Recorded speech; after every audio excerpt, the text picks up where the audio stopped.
Welcome back to the Film Neighbor Network. We're going to teach you how to break down a script for set decoration.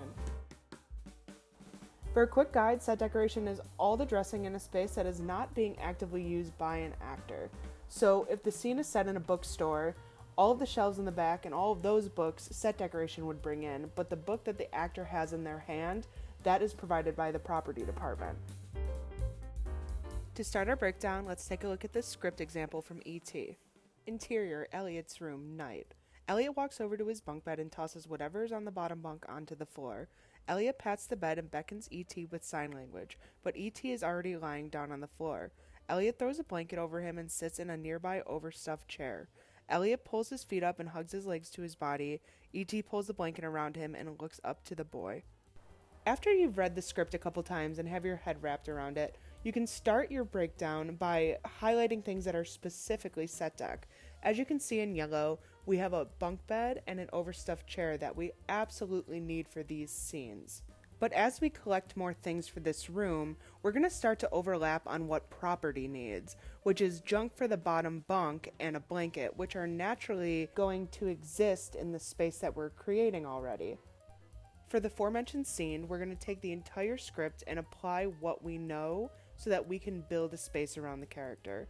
So we know what we need, which is a bunk bed, an overstuffed chair, and if we're going to collaborate with props, a blanket, and items for the bed. What we know from the script is, it's 1980s California, middle-class suburbs. Elliot is a middle child with an older brother. Elliot lives in a single-parent household, and Elliot is 10 years old. We can use the things that the script has given us as tools to assume. So, Elliot has an older brother. His room is probably a mishmash of things that came from his older brother, things that were hand-me-downs and toys and gifts and games that are all from the past decade because his brother was his age not too long ago. We can say that the house has a mix of furniture from the 60s, 70s, and 80s, and you don't turn over furniture every year, so it's probably a culmination of gifts and things that they inherited from their parents and so on and so forth. Things at the house aren't super tidy. This is a single mom with 3 kids, and there's probably puzzle pieces and junk on the counter, and she couldn't finish cleaning up from dinner the night before. Lastly, Elliot has a lot of innocence. This whole script is kind of wrapped around the fact that he's not a teenager yet. He's got a brother that rags on him, and he still has this imagination about him. So we can inject all of these assumptions into this space as well as the physical things that the script has already given us. Now that we have our breakdown, it's going to dictate a lot of things for us. One is being our research.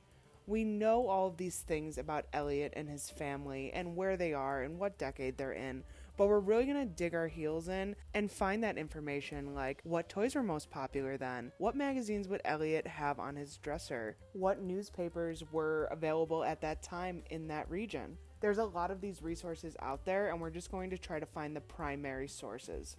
Our budget and labor is going to rely heavily on our breakdown and our research. We can sit down and start to list the things that we're going to need, and then after that, we're going to think, how many people do we need to pull this off? Back to the collaborative part, there are a lot of things that will screw up your timeline. So if you're looking ahead and you know that someone's going to fall through a coffee table, you need to get that coffee table as soon as you can, because that coffee table needs to be sent to FX, where they're going to make a fake one that an actor can safely fall through, and they're going to send it to paint, and they're going to take our table and match the paint color exactly, so when we swap it out for the fight scene, no one can notice the difference. So you're adding weeks and weeks of time onto a simple purchase that you might have not thought of if you didn't make your breakdown.